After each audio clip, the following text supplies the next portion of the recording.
Economia informal ou subterrânea são negócios que movimentam cerca de 18% do PIB brasileiro.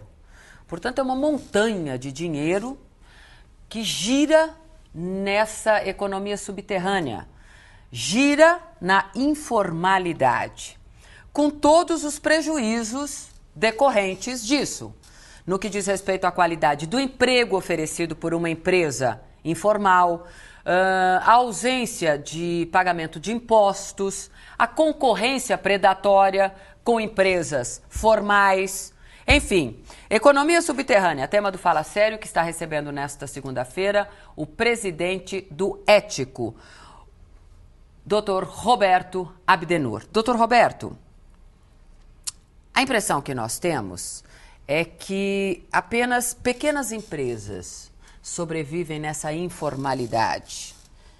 Esta é uma impressão, não é fato. Concorda? Como é que é isso? Veja bem, as grandes empresas, por todas as obrigações legais a que estão submetidas, pela questão de crédito, tudo isso, estão, de modo geral, na formalidade. A tendência é de que a maior parte das atividades na informalidade se dê efetivamente com pequenas empresas, autônomos, pequenos empresários, vendedores de rua, ambulantes, etc. e tal. Agora, não há uma compartimentalização total entre o lado formal e o lado informal da economia. Existem, por vezes, interpenetrações. Uma convivência, porque, por vezes, uma empresa bem estabelecida pode vender produtos para alguém que está na informalidade ou, ao contrário, receber produtos provenientes da informalidade. Serviços, etc. Serviços, produtos, terceirização, etc. e tal. De maneira que não se trata de dois universos paralelos, há uma interpenetração entre eles. De onde vem isso? Nós temos ou tínhamos no Brasil, mas eu acredito que nós ainda tenhamos, sim, a coisa da lei do Gerson. Isso acho que foi assim a situação mais nefasta, entendeu? Em termos de cidadania, essa coisa de lei do Gerson. Não, eu vou tirar vantagem. Que é uma lei bastante respeitada nos negócios públicos, não é? De tirar uma vantagem, de fazer um caixa dois. Nós temos isso na administração pública com bastante frequência, muito mais do que nós gostaríamos, com certeza. Mas de onde vem isso, doutor Roberto? Salete, o Brasil tem, eu vou dizer uma coisa exagerada, brincando um pouco, mas o Brasil tem, desde Pedro Álvares Cabral, uma tradição de cultura de transgressões, de cultura de tolerância ou, às vezes, até de estímulo às transgressões. Quando você tem esse alto nível de tributação, burocracia, uma série de outras coisas, no fundo é o próprio Estado, né? São os próprios governos que, de certa maneira, embora não tenham a intenção de fazê-lo, acabam gerando condições para o surgimento e a expansão dessas atividades baseadas na lei de Gerson. Uma lei que não foi escrita, mas que pegou no Brasil, né?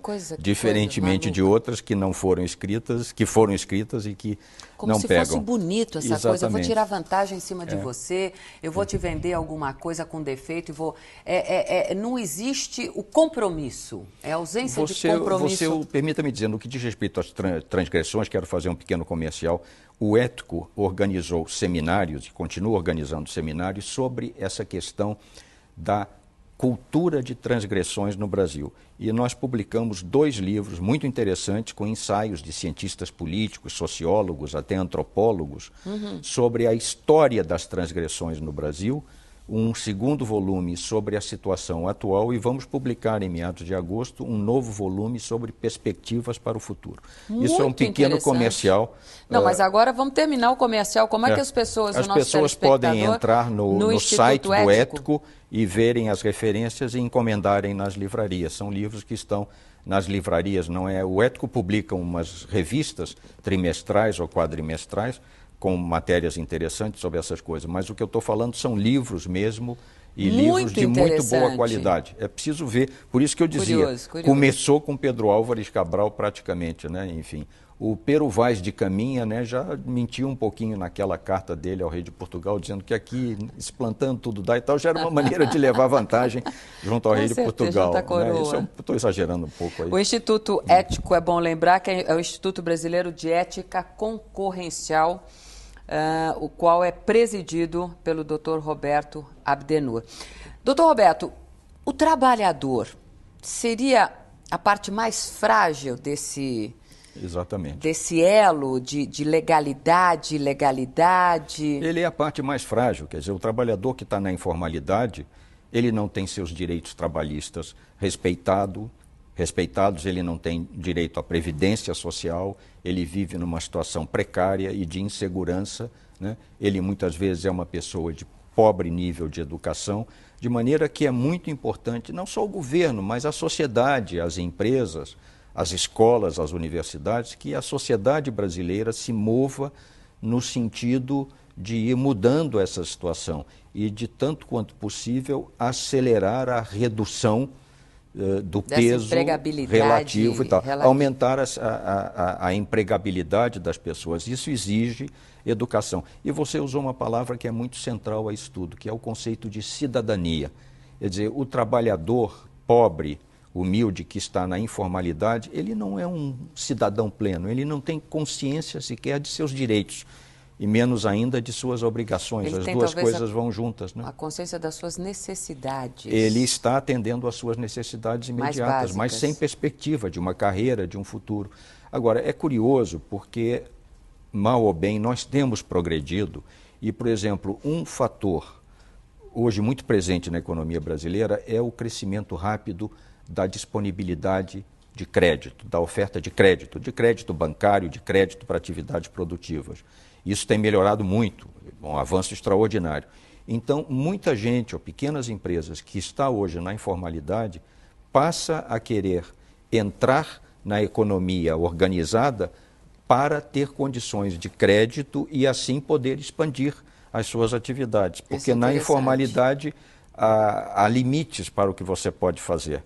Então, é interessante, o progresso do país é inegável em vários sentidos, e uma série de novidades, de melhorias, né, na economia brasileira tendem justamente a levar a uma redução da informalidade.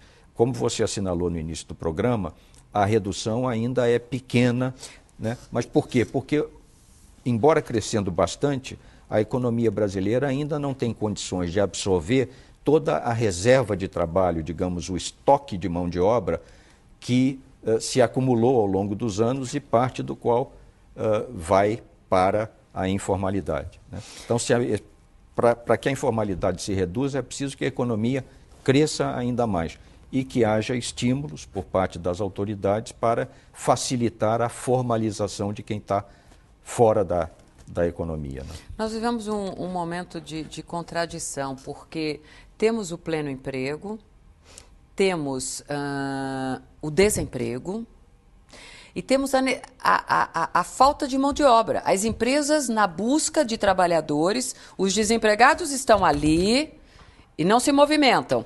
E você com vagas abertas e procurando o trabalhador. E o trabalhador desempregado destilado na informalidade. É um problema de educação, é um paradoxo perverso isso. É um paradoxo. Quer dizer, nós temos falta de mão de obra qualificada e muita gente sem emprego, né? Você vê, é curioso, o Brasil, por exemplo, num nível mais elevado, está trazendo muitos executivos do exterior. Acadêmicos de alto nível. Verdade. Hoje os salários no Brasil são mais altos em algumas áreas, no mundo acadêmico, por exemplo. Nós estamos saindo um pouco do assunto, mas é relevante. Mas é interessante. O Brasil está se tornando, eu conheço várias instituições, universidades, que estão atraindo acadêmicos da primeira ordem da Europa, dos Estados Unidos, porque aqui recebem melhor.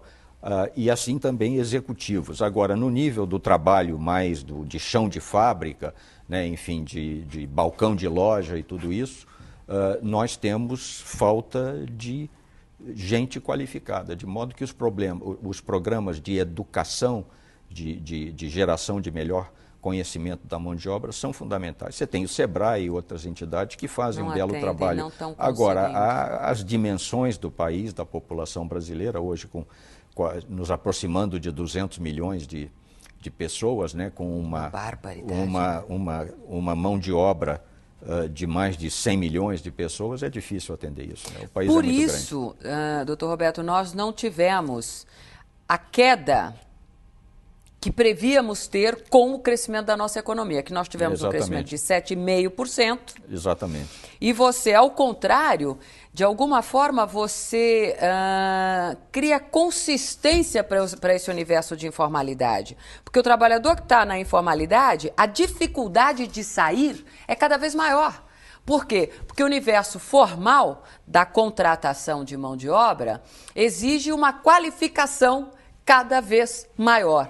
E o que fazer? Se você está na informalidade, meu telespectador, você não tem nenhum benefício, você trabalha, é um trabalhador, está prestando serviço a uma empresa, mas na informalidade. Que procedimento você pode e deve adotar no sentido de se formalizar? Rapidinho eu volto depois do intervalo.